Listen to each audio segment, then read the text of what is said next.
전체적인 문맥은 성화의 주제입니다. 우리 그리스도 안에 들어온 사람들이 어떻게 거룩해져야 하는가, 이 내용 가운데에 오늘 말씀도 이어지는 내용입니다. 앞선 말씀에서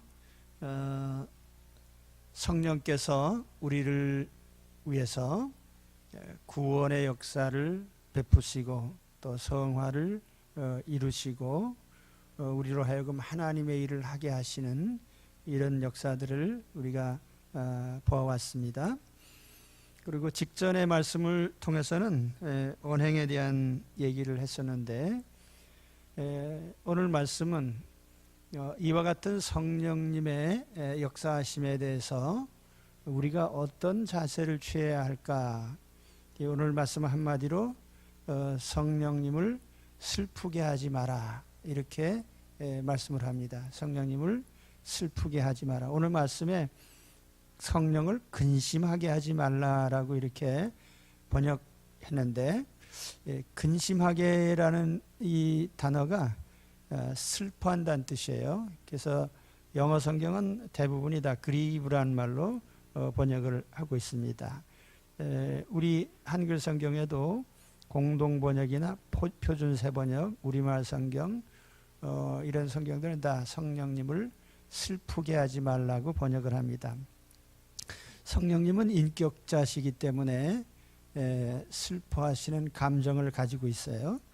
예수님께서도 나사렛의 무덤 앞에서도 우시고 멸망당할 예루살렘을 바라보면서도 우셨습니다. 성령님도 슬퍼하시는데, 그 성령님의 슬퍼하실 때가 언제냐면 우리가 죄 지을 때예요. 그래서 오늘 말씀은 성령님을 슬프게 하지 마라, 그렇게 얘기를 합니다.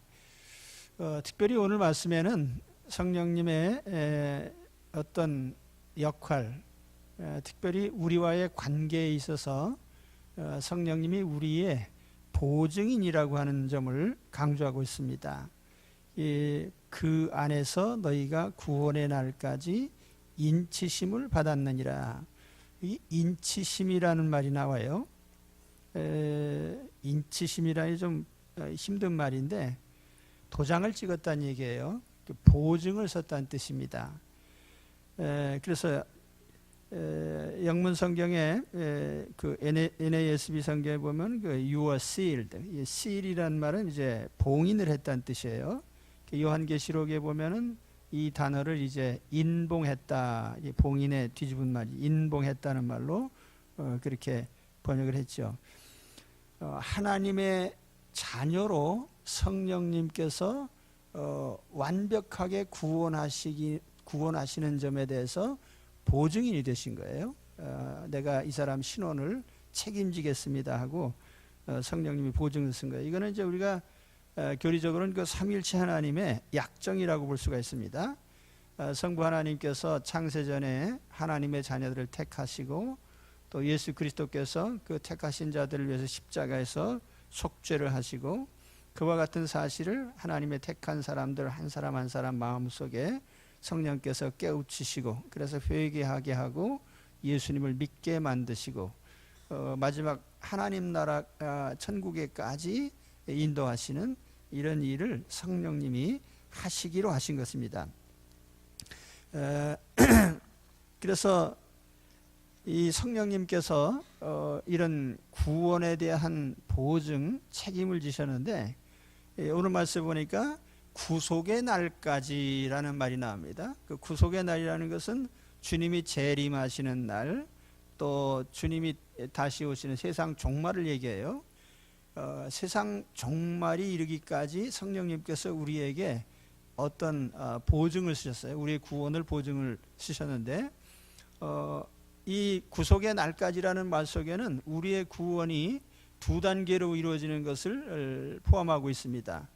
우리의 구원은 첫 번째 단계는 영혼 구원이에요. 우리가 예수님을 믿고 영접하는 순간에 우리가 하나님의 자녀로 인정을 받습니다. 이걸 우리가 칭의라고 해요. 예, 교리적인 말로는 법적인 자녀로 단번에 인정을 받는 것입니다. 그래서 우리가 구원을 받습니다. 그리고 그 다음에 이제 영적 구원이 있습니다. 우리가 예수님을 믿고 영접하는 순간에 우리가 하나님의 자녀로 인정을 받습니다. 이걸 우리가 칭의라고 해요. 예, 교리적인 말로는 법적인 자녀로 받는 거예요. 예수님을 영접하고 나면 하나님의 자녀로 우리가 단번에 인정을 받습니다.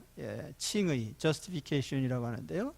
의롭다 이렇게 이제 자녀로서 인정을 해주는 거예요. 그런데 거기에 그렇게 우리가 법적인 자녀의 자격을 인정받았지만 실질적으로는 아직도 우리가 죄악 가운데 행하기 때문에 그걸 이제 우리가 이 땅 떠나는 날까지 계속 성령께서 우리 마음속에 역사해서 거룩하게 만들어 가시는데 이걸 성화라고 합니다. sanctification, 성화라고 하는데 이 성화의 작업은 우리가 이 땅을 떠나는 순간까지 계속이 돼요. 그러니까 각 사람이 세상 떠나는 날이 다 다르잖아요. 그날까지 성령께서 우리를 온전하게 만드셔서 하나님 품 안에 안기실 때에는 완전하게 성결한 몸으로 하나님 품에 안기게 됩니다. 천국에 들어가는데 계속 더러우면 안 되잖아요. 그러니까 성령께서 우리를 완전하게 하나님 품으로 깨끗하게 인도하시는 거예요. 그게 이제 우리 영혼의 구원이에요. 그런데 우리 육체는 사실상 세상 종말이 돼야 완전한 구원에 이르게 됩니다. 왜냐하면 그때가 돼야 고린도전서 15장에 있는 말씀처럼 우리의 몸이 신령한 몸으로 또 썩지 않는 몸으로 영광스러운 몸으로 영원한 몸으로 강한 몸으로 부활하게 돼 있어요. 그러니까 우리가 영혼과 육체가 온전하게 다 구원받는 날은 세상 끝날이에요. 여기 구속의 날이라고 하는 바로 그 표현입니다. 그래서 성령께서는 이렇게 우리 각 사람이 영혼 구원받고 마지막에 육체 구원받을 때까지 성령님이 우리의 보증인 역할을 하시는 겁니다. 그렇기 때문에 우리가 이런 성령님의 역할을 통해서 보면 만일 우리 성령님의 의도대로 우리가 거룩해지지 않는다면 그건 성령님을 슬프게 해드리는 일이 되는 겁니다. 우리의 모든 잘못된 행실이 다 성령님을 슬프게 하는 일이에요. 왜냐하면 성령님은 우리를 거룩하게 하시는데 목표를 두고 있기 때문이에요. 오늘 말씀에 그 하나님의 성령, 그 헬라어 성경은 토푸니마토 하기우 투세우 이렇게 되어 있는데 The Holy Spirit of God이라고 이렇게 되어 있습니다. 성경에 성령을 지칭하는 호칭이 여러 가지가 있어요. 거기에 뭐 하나님의 영, 그리스도의 영, 성령, 보혜사 뭐 이런 여러 호칭들이 있는데 많은 주석가들이 오늘 여기 기록된 이 칭호가 가장 완벽한 호칭이다 이렇게 얘기를 합니다. 하나님의 성령 이렇게 돼 있거든요. 성령이라는 것 자체가 거룩한 영이라는 뜻인데 여기 하나님이라는 칭호가 또 붙어 있어서 거룩한 영인데 거룩하신 하나님의 이름까지 붙어 있어서 이 성령님의 거룩하심을 가장 잘 드러내는 이런 호칭으로 봅니다. 성령님의 본성은 거룩하심인데 그 거룩하신 성령께서 우리 성도들의 성결을 위해서 항상 역사하시는 거예요. 우리를 성결하게 만드시기 위해서 이런 성령님의 보증을 무색해 만드는 것이 바로 우리가 죄를 짓는 겁니다. 그래서 우리는 보증인을 실망시키지 말고 또 보증인에게 손해를 끼치지 말아야 돼요. 내가 죄를 짓게 될 때에 그 모든 피해와 손실을 성령님이 다 감당하셔야 됩니다. 우리가 세상에서도 보증을 서는 것은 참 힘든 일이에요. 보증 섰다가 큰 손해 본 분들이 많습니다. 보증 섰다가 집도 날리고 퇴직금도 다 날리고 하여튼 그래서 우리가 되신 대로 보증을 서지 말라 그래요. 성경에도 보면 보증 서지 말라는 말을 아주 신신당부합니다. 내 아들아 내가 만일 이웃을 위하여 담보하며 타인을 위하여 보증하였으면 내 입의 말로 내가 얽혔으며 내 입의 말로 인하여 잡히게 되었느니라. 내 아들아 내가 내 이웃의 손에 빠졌은 적 이같이 하라. 너는 곧 가서 겸손히 내 이웃에게 간구하여 스스로 구원하되 내 눈을 잠들게 하지 말려 눈꺼풀을 감기게 하지 말고 노루가 사냥꾼의 손에서 벗어나는 것 같이 새가 그물 치는 자의 손에서 벗어나는 것 같이 스스로 구원하라. 그러니까 보증을 섰으면 최대한 빨리 해소시키라는 거예요. 그리고 타인을 위하여 보증이 되는 자는 손해를 당하여도 보증이 되기를 싫어하는 자는 평안하니라. 타인을 위하여 보증선자의 옷을 취하라. 외인들을 위하여 보증선자는 그의 몸을 볼모 잡을지니라. 뭐 하여튼 보증에 대해서 성경은 많이 얘기해. 보증 서지 말라. 그건 무슨 얘기냐면 사람은 보증을 설 능력이 없다는 거죠. 뭐 내가 현재 재정 보증을 선다 하더라도 그 돈이 언제까지나 있는 것도 아니고, 어떤 사람이 높은 지위에 있어서 신원 보증을 했다 해도 그 사람이 영원히 그 자리에 있는 게 아니에요. 그렇기 때문에 사람은 원칙적으로 보증인이 될 수가 없는 거예요. 그 보증을 설 능력이 없는 겁니다. 그러니까 보증을 서지 말라는 거예요. 근데 이런 보증에 대해서 성령님께서는 스스로 우리의 보증인이 되시단 말이에요. 그러면 성령께서는 우리가 저지르는 모든 잘못이나 그 손실까지도 다 책임지시겠다는 얘기죠. 책임지실 수 있기 때문에 보증을 서신 겁니다. 그래서 오늘 우리가 예수 믿은 후에도 뭐 죄들을 많이 짓잖아요. 뭐 거짓말하고 미워하고 돈 떼먹고 욕하고 하나님 말씀 위반하고. 그런데 이런 모든 경우에 성령님께서 다 그걸 책임을 지시는 거죠. 그렇기 때문에 우리가 어떤 이런 성령님의 뜻을 거스르게 될 때에 그것은 성령의 마음을 아프게 해드리는 것이고 슬프게 해드리는 행위인 것입니다. 그래서 사도 바울은 오늘 이와 같은 행위를 하지 말라고 하는 거죠.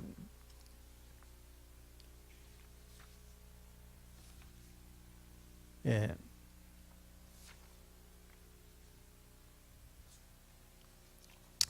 오늘 바울은 두 가지를 얘기합니다. 예, 하나는 성령을 슬프게 하지 마라. 그러면서 또 한 가지는 그 대신에 성령을 기쁘시게 해라. 그 기쁘시게 하는 일에 대해서 얘기를 합니다. 그래서 저도 오늘 이 두 가지를 말씀드리려고 합니다. 그럼 어떤 행위가 성령님을 슬프게 해드리는가? 오늘 바울이 5가지를 얘기해요. 또 어떤 행위가 또 하나님을 기쁘시게 하고 특별히 성령님을 기쁘시게 하는가, 그걸 또 3가지를 얘기합니다. 그걸 말씀드리겠습니다. 첫 번째는 성령님을 슬프게 하는 일입니다. 그러니까 이런 일은 하지 말라는 거죠. 하지 말아야 우리가 성화되는 거죠. 예. 앞서서 22절에서 바울이 옛사람을 벗어버려라 하는 말씀을 했어요. 오늘 말씀도 그 연장선상에 있는 말씀인데요. 우리 마음속에 여전히 악한 본성이 남아 있습니다. 오늘 말씀에는 그것을 모든 악의라는 이런 표현을 썼어요. 31절에 보면 너희는 모든 악독과 노함과 분냄과 떠드는 것과 비방하는 것을 모든 악의와 함께 버리고, 제일 끝에 붙어있는 악의라고 하는 파세카키아 얼 멜리스라고 이렇게, 근데 모든 악한 의도가 마음에 있고, 그로부터 구체적으로 여기 5가지 행위가 나오는데요. 그 첫째가 뭐냐면 모든 악독입니다. 악독이라고 이렇게 하는데 이 단어의 뜻은 쓸개즙이란 뜻이에요. 쓸개즙 아십니까? 쓸개 맛 보셨어요? 엄청 씁니다. 그래서 대부분 영문 성경은 이게 bitterness라고 이렇게 번역합니다. 쓰다는 거죠. 이건 뭘 말하냐면 대인관계에 있어서 항상 다른 사람을 쓰게 만드는 공격적인 언행, 배타적인 태도, 이것을 얘기를 합니다. 주로 이제 우리 입으로 배타적이고 공격적인 언행을 하게 되는 사람들이 기본 마음 바탕에 다른 사람들이 나에게 은혜를 준다고 생각지 않고 다른 사람들이 나를 피해를 끼친다고 생각하는 사람들이 있습니다. 그게 이제 많은 사람 저변에 그런 의식이 깔려 있어요. 이게 이제 세상 말로 하면 피해 의식인데, 그 피해 의식에 사로잡힌 사람들은 항상 다른 사람에 대해서 공격적입니다. 이게 우리가 이 세상 살다 보면은 사람들이 수용적이 아니고 공격적인 걸 알 수가 있어요. 뭐 조금 수틀리면 쌈딱처럼 대들죠. 그래서 내 이런 세상에 더 오래 살고 싶지도 않아요. 그러니까 사람들이 왜 그렇게 공격적이고 배타적인지 모르겠습니다. 그러니까 서로가 조금만 잘못하면 그냥 쫙대고. 그래서 잠언 12장 18절에 이런 말씀이 나와요. 칼로 찌름같이 함부로 말하는 자가 있거니와 지혜로운 자의 혀는 양약과 같으니라. 우리의 어투가 굉장히 중요해요. 남의 마음을 콕콕 찌르는 말을 하는 사람들이 있습니다. 칼로 베듯이 아픔을 주는 말, 어떻게 하면 상대를 더 괴롭게 할까 해서 나쁜 단어만 골라 쓰는 사람이 있습니다. 이런 사람은 자기가 남에게 상처 주는 것에 대해서는 의식을 못해요. 그러니까 남을 콕콕 찌르는 말을 잘하는 사람일수록 자기 자신도 남에게 상처를 받습니다. 근데 다른 사람한테 상처받은 것은 아주 굉장히 크게 생각하고 자기가 남한테 상처 주는 것에 대해 생각을 안 하는 거예요. 이게 이제 이런 사람들의 특징입니다. 그래서 쓴 말만 내뱉는 이것이 성령님의 의도와는 아주 다른 겁니다. 그렇기 때문에 이런 건 고쳐야 되겠죠. 고치는 게 아니라 버려야 돼요. 이런 것을 버리라고 여기 이제 버림의 목록에 들어 있습니다. 버리라 이렇게 돼 있죠. 그 다음에 두 번째가 노함, 그리고 세 번째는 분냄. 이게 이제 비슷한데요. 노함이라고 하는 이제 격분, 흥분을 의미하고요. 불같이 뜨거운. 그리고 분냄이라고 하는 오르게라는 단어는 욕망이라는 의미의 말에서 이제 유래된 것인데, 마음에 잠재해 있는 이런 이제 분노의 감정이죠. 그래서 앞서서 26절에서 말씀드린 바가 있기 때문에 이 부분에 대해서는 길게 안 하겠습니다. 우리의 분노는 제어하고 조절해야 돼요. 누구에게나 그런 감정이 있지만 이 분노는 당연히 제어를 하고 조절을 해야 돼요. 아무 때나 함부로 이렇게 튀어나오게 되면 그것은 타인에게 피해를 주는 것은 물론이거니와 우리 성화를 이루시고자 하는 성령님의 뜻을 거스리는 것입니다.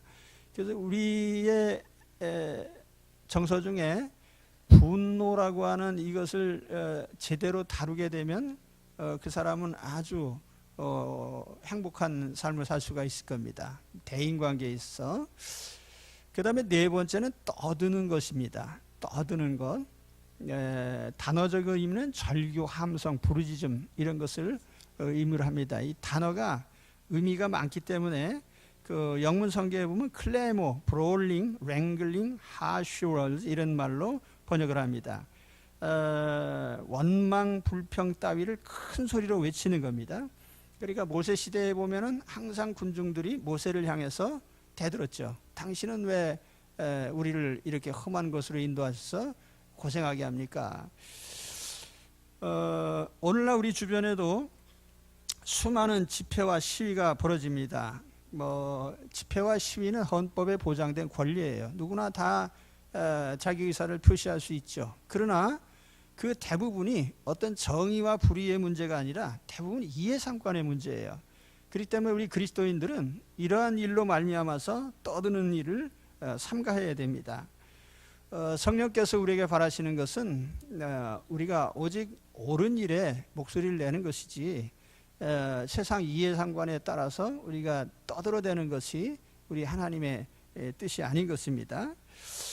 다섯 번째는 비방이에요. 이 블라스페미아, 영어에도 블라스페미라는 것이 이제 신성모독이라고 이제 얘기를 하잖아요. 중상, 비방, 악담 이런 의미의 단어입니다. 대부분의 성경에는 슬렌더라는 말로 번역을 합니다. 아주 다른 사람을 나쁘게 말하는 거죠. 그런데 우리 그리스도인들은 그 다른 사람에 대해서 이렇게 악평을 하면 안 돼요. 최근에 어떤 유명한 분이 심한 말을 했다고 해서 제가 인터넷에 들어가 한번 들어봤습니다. 무슨 말을 했나. 그래서 제가 들은 결과는 사람이 화가 나면 저런 정도의 말을 하는구나. 요즘 세상이 참 막말을 하잖아요. 그래서 그 국가원수끼리도 가장 점잖은 말을 해야 될 국가원수끼리 그냥 막말을 막 하다가 파탄을 내고 뭐 또 파탄 난 줄 아는데 또 뭘 되는지 모르겠습니다. 근데 그 집어넣게 해주겠어요. 하다 보면 또 그 말이 또 나오겠죠. 하여튼 그 심한 말을 서로 하고, 우리가 보면 뭐 여당 당수하고 야당 당수하고 주고받는 말을 보면 인격을 존중하는 것은 하나도 없어요. 그냥 뭐 완전히 무시하고 서로 그냥 말을 하다가 또, 근데 또 이상한 거는 가끔 보면 또 웃으면서 악수를 해요. 그래서 도저히 알 수가 없어요. 유치원 아이들도 아니고 그렇게 심한 말을 서로 주고받고 나서 또 뭐 웃으면서 이빨 내놓고 사진을 찍어요. 험담이나 악담이나 나쁜 소문을 내는 것은 다른 사람의 인격과 명예를 훼손하는 일이에요. 인간관계를 파괴하는 일이기 때문에 우리 하나님 나라에 맞지 않습니다. 그래서 우리 이런 일들을 당연히 제거해야 되겠죠. 근데 여기 5가지 언급된 요 내용들은 공통점이 있습니다. 첫 번째 공통점이 뭐냐면 이게 전부 대인관계와 관련된 거예요. 대인관계. 악독이나 노함이나 분냄이나 떠드는 것이나 비방이나 이게 다 대인관계를 훼손하는 그런 행위입니다. 자, 우리 하나님 믿어요. 하나님 믿는 게 신앙이라고 하잖아요. 많은 사람들이 신앙 그러면 하나님과의 관계만을 생각을 해요. 뭐 예배드리고 기도하고 뭐 성경 읽고. 근데 하나님은 오히려 대인관계를 통해서 우리의 신앙을 평가하십니다.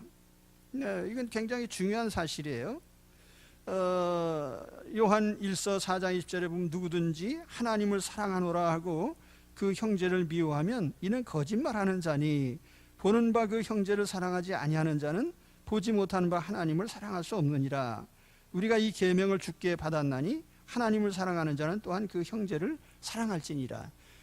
그래서 우리 예수님께서 계명을 크게 2가지로 나누실 때 첫 계명은 하나님을 사랑하라는 것이고 두 번째 계명은 이웃을 사랑하라고 하신 것인데 이게 따로 있는 게 아니에요. 그건 서로 붙어 있는 것입니다. 그렇기 때문에 신앙이라고 하는 것은 언제나 하나님과의 관계이면서 또한 대인관계가 되는 거예요. 하나님 나라는 하나님 우리 주 예수 그리스도를 머리로 한 공동체 안에요. 그렇기 때문에 하나님과의 관계와 대인관계는 서로 항상 연결되어 있어요. 그런데 우리 그리스도인들이 뭐 하나님께만 잘하면 되지 아닙니다. 우리가 눈에 보이는 사람들과 관계를 잘 맺어야 되고, 천국이라고 하는 공동체 자체가 대인관계가 제대로 된 공동체가 천국인 거죠. 그렇죠? 그렇기 때문에 우리 성령님께서 우리를 이와 같이 거룩하게 하시는 그 이유 중에는 이 모든 항목들이 대인관계를 깨트리는 것들입니다. 그렇기 때문에 우리가 이걸 삼가해야 되는 거죠. 대인관계의 중요성. 또 하나는 뭐냐면 또 한 가지 특징은 언행과 관련이 있다는 거예요. 여기 앞서서도 제가 얘기를 했습니다.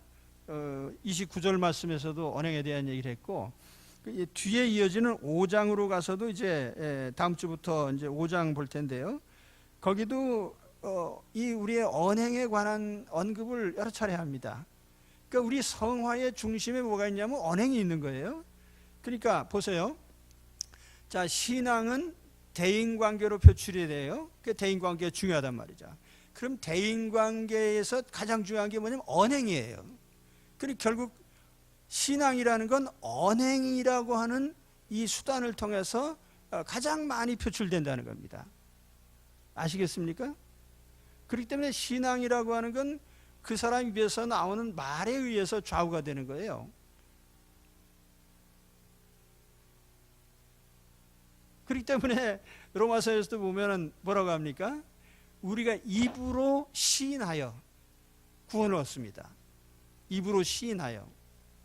그 우리 입이 무엇을 말하느냐가 우리의 신앙이고 대인관계고 모든 것을 결정하는 요소가 된다는 거죠. 그래서 바울이 이 성화에 대한 얘기를 길게 하면서 자주 반복해서 계속 얘기하는 게 언행이에요. 언행. 무슨 말을 하느냐. 그죠? 그래서 성령님을 슬프게 하는 일들을 하나하나 다 정리하시고 이런 것들을 버리시기 바랍니다. 결론은 그거예요. 성령님을 슬프게 하는 이런 행위를 버려라.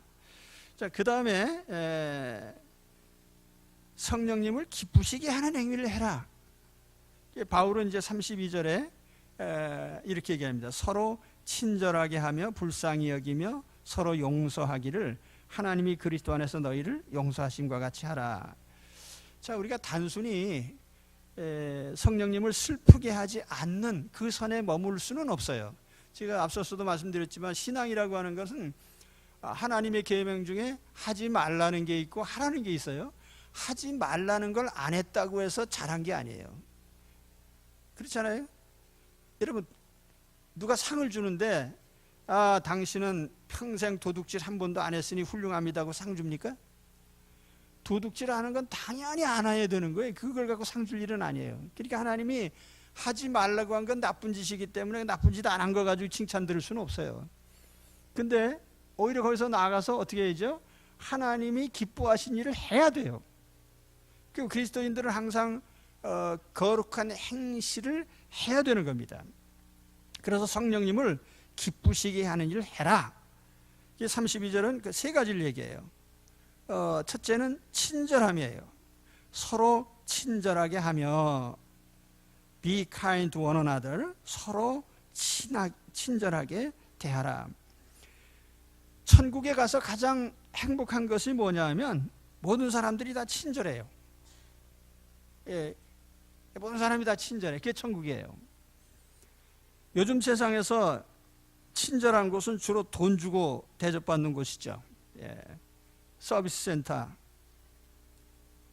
물건 많이 사는 매장, 단골 음식점. 그 세상에 강남 제비도 상당히 친절해요. 그래서 잘 넘어가 사람들이. 집에 있는 사람은 마른 명태가 같이 친절하지 않고 밖에 있는 사람은 친절한데 사기꾼이고. 그리고 우리가 이 친절함이라고 하는 게 사실은 세상에 속한 게 아니고 하나님 나라에 속한 거예요. 그래서 우리가 이 친절한 함이라고 하는 게 천국의 속성이라는 걸 아셔야 됩니다. 제가 직전까지 혼자 웃고 있었던 게 뭐냐면 제가 여러분들의 표정을 보니까 거의 이제 이제 표현이 그런데 이 세상에는 생물과 무생물이 있잖아요. 거기까지만 하겠습니다.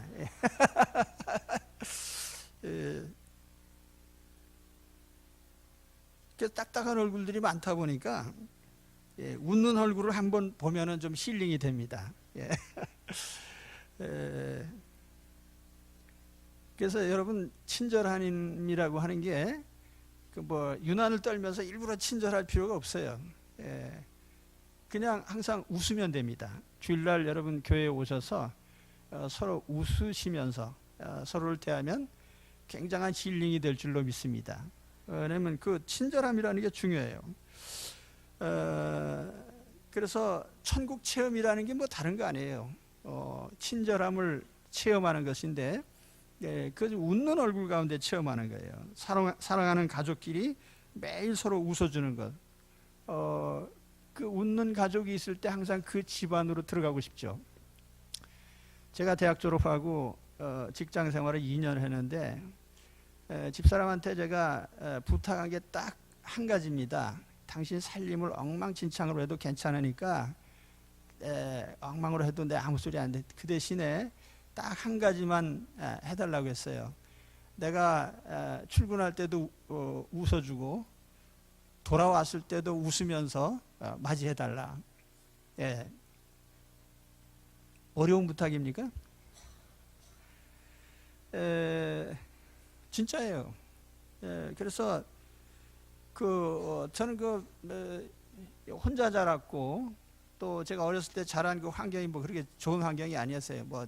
그 전후에 폐허 아니에요. 피난민들이 살던 그 삶의 환경이 아주 좋지 않습니다. 뭐 그렇게 즐겁지는 않은데 제가 이렇게 성장하고 어른들의 세계에 들어오면서 참 세상이 어둡다.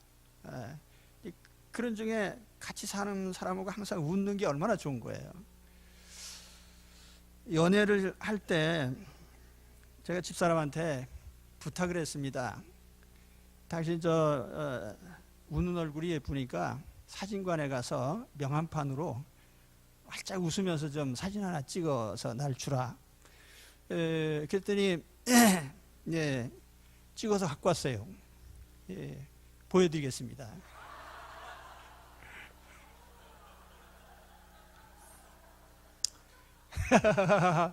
예. 근데 사진을 40년 넘게 지갑에 넣고 다니니까 이 셀룰로이드 사진이 마모가 돼가지고 또 이렇게 싸가지고 또 넣어가지고 그래서 사실 여기 있습니다 지금. 그래서 저는 그 웃는 모습에서는 천사의 모습을 봐요.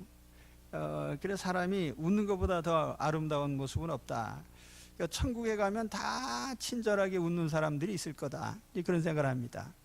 그래서 천국을 우리 가정에서 천국을 이루고 대단한 걸 갖추려고 하지 마시고 웃는 사람들끼리 있으면 그게 천국이에요. 친절함.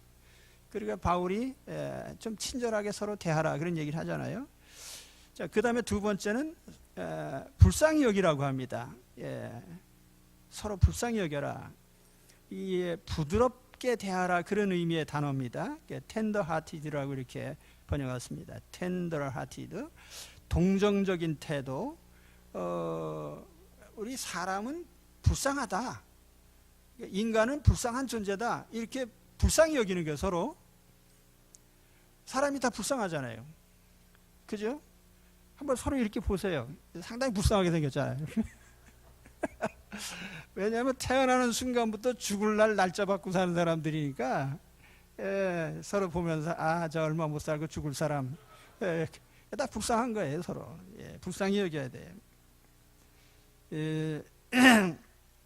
그리고 사람들이 세상에 태어나서 그 짧은 시간 동안 제가 우리 집에 가끔 이제 탄 거를 이렇게 놔두면은요 개미가 오잖아요. 개미.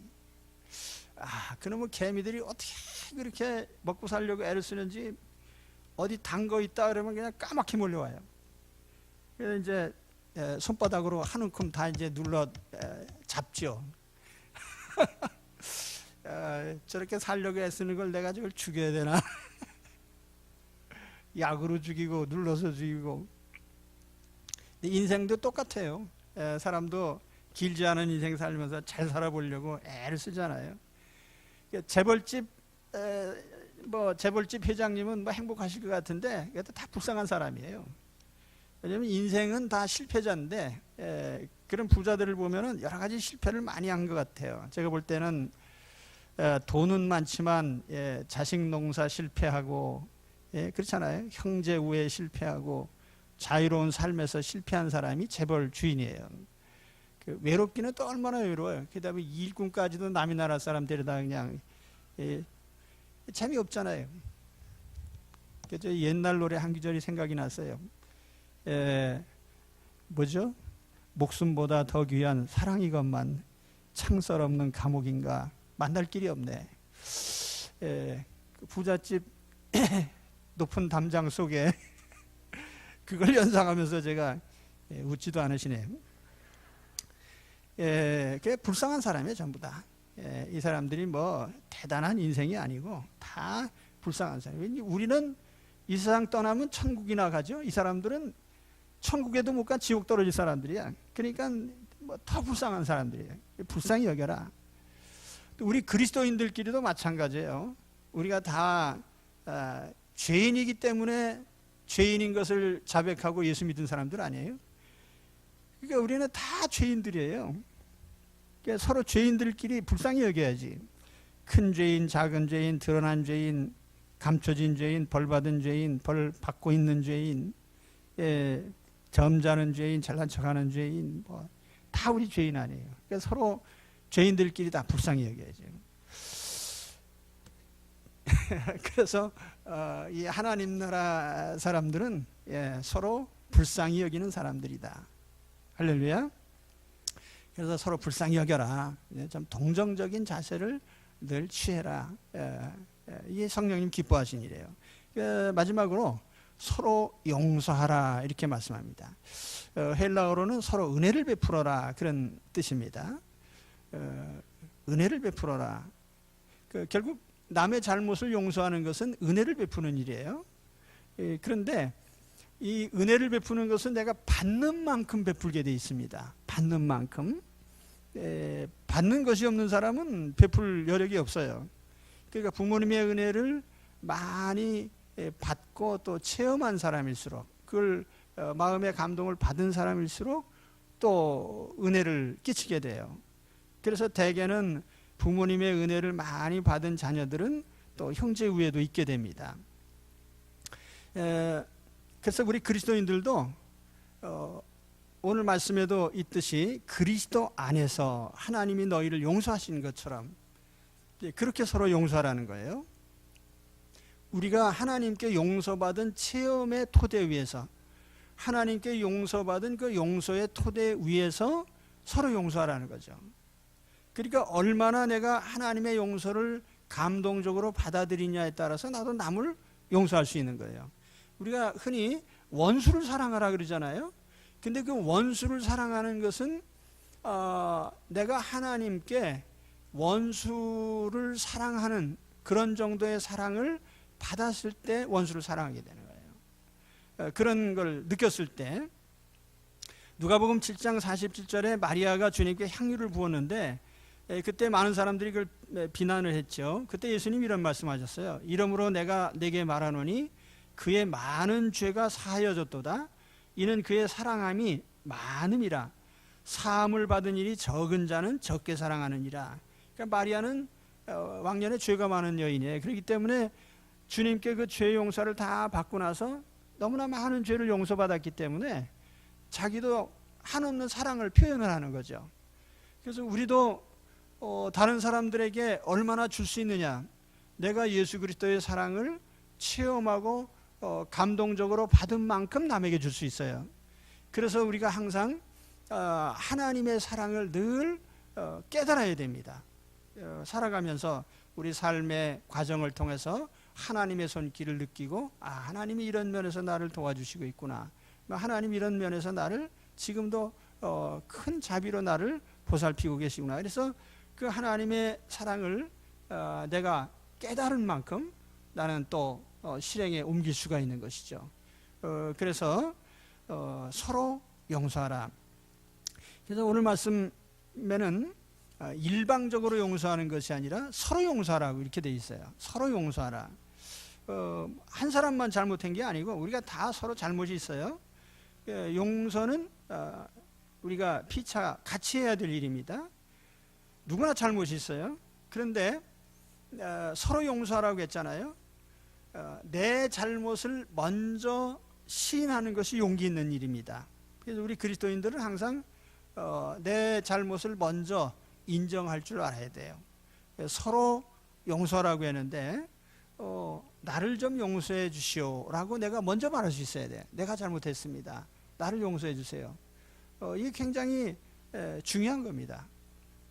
세상 사람들은 잘못을 시인을 안 해요. 그 어느 나라의 선교사님이 그러잖아요. 그 나라 사람들은 하도 이런 핍박을 받고 억압을 받고 탄압을 받고 살다 보니까 잘못을 시인하는 순간 목이 날아가기 때문에 절대로 잘못을 시인 안 한다고 그래요. 근데 우리는 잘못을 시인하는 순간 구원받아요. 그 예수 믿는 사람들 아니에요? 용서받고. 그러니까 우리는 그리스도인들은 반대로 해야 됩니다. 잘못을 시인할수록 하나님께 용서를 받고 더 많은 사랑을 받게 돼 있어요. 사람과 사람 사이에서도 우리가 서로 내가 먼저 용서를 빌어요. 근데 용서라고 하는 것은 사실 용서받는 사람에게만 혜택이 있는 건 아니에요. 용서하는 사람에게도 혜택이 있습니다. 성경에는 이게 채권과 채무, 죄라고 하는 걸 이제 채권, 채무로 이렇게 비유를 합니다. 그러니까 남에게 죄를 지으면 빚을 진 것과 같이 채무가 발생한 거예요. 근데 채권자의 입장에서 보면은 그렇습니다. 하나님과 우리과의 관계가 그래요. 채무 이행을 할 수도 없는 사람들 아니에요, 전부 다. 그러니까 한심하잖아요, 전부. 그러면 이 관계가 어떻게 해소가 되겠어요? 채권자 입장에서 채권을 맞서해 버려야 돼. 나 안 받겠다. 그러면 관계가 회복이 되는 거예요. 그렇죠? 그러면 우리 사람과 사람 사이에서도 서로 죄를 짓고 잘못했을 때 잘못을 저지른 사람은 채무자고 잘못 저지름을 당한 사람은 채권자예요. 근데 채권자 입장에서 딱 보면은 그 잘못한 사람이 아무리 기다려도 용서해달라고 빌지도 않아요. 그죠? 근데 보세요. 세상에 돈 떼먹은 사람이 편합니까? 돈 뜯긴 사람이 편합니까? 대답은 확실히 하고 가자고요. 돈 뜯긴 사람이 마음이 편합니까? 뜯어먹은 사람이 마음이 편합니까? 아니, 이 세상 얘기로 하자고요. 있는 대로. 오늘날 세상에 보면 돈 떼어먹은 사람이 항상 편하죠. 그렇죠? 그렇다니까요. 동의를 안 하시네. 이 세상 구조가 그래요. 돈 떼어먹은 사람은 자기 할 일 다 해요. 채권자만 억울해가지고 그냥 감정 상하고 소화불량 걸리고 암도 걸리고 그냥 혼자 다 피해를 다 보는 거예요. 그러니까 받을 수도 없는 채권 가지고 마음 아파하느니 채권을 없애버려요. 그러면 내가 해방되는 거예요. 아시겠습니까? 자, 우리 하나님의 방법이고 또 이것이 인간관계에서도 매우 중요한 것입니다. 그래서 우리가 다른 사람의 죄를 용서해주면 내가 자유로워진다는 거예요. 그래서 우리가 혜택을 입는 거죠. 또 하나님 기뻐하시고 하나님께 은혜를 받으니까 내가 손해본 것보다 훨씬 더 많은 것을 하나님은 나에게 주실 수 있습니다. 그렇기 때문에 이 용서라고 하는 거 매우 중요한 거예요. 자, 오늘 그래서 성령님이 기뻐하시는 거 세 가지 말씀드렸어요. 서로 친절하게 대하라. 친절이야말로 천국의 관계입니다. 두 번째로 서로 불쌍히 여겨라. 우리 사람들은 서로 다 동정적인 자세를 가져야 됩니다. 그리고 세 번째로 서로 용서해라. 우리가 혹시 죄의 채권을 가지고 있다면 맞소시켜라는 거죠. 그럴 때에 내 자신도 자유로워지고 또 하나님의 은혜를 받게 됩니다. 자, 성령을 슬프게 하는 일과 성령님을 기쁘시게 하는 일에서 말씀드렸어요. 우리의 보증인이 되신 성령님을 기쁘시게 하는 그런 일들을 하시기 바랍니다. 그래서 성령님 슬프게 하는 것은 다 우리의 삶에서 정리를 해버리시기를 바랍니다. 기도하겠습니다.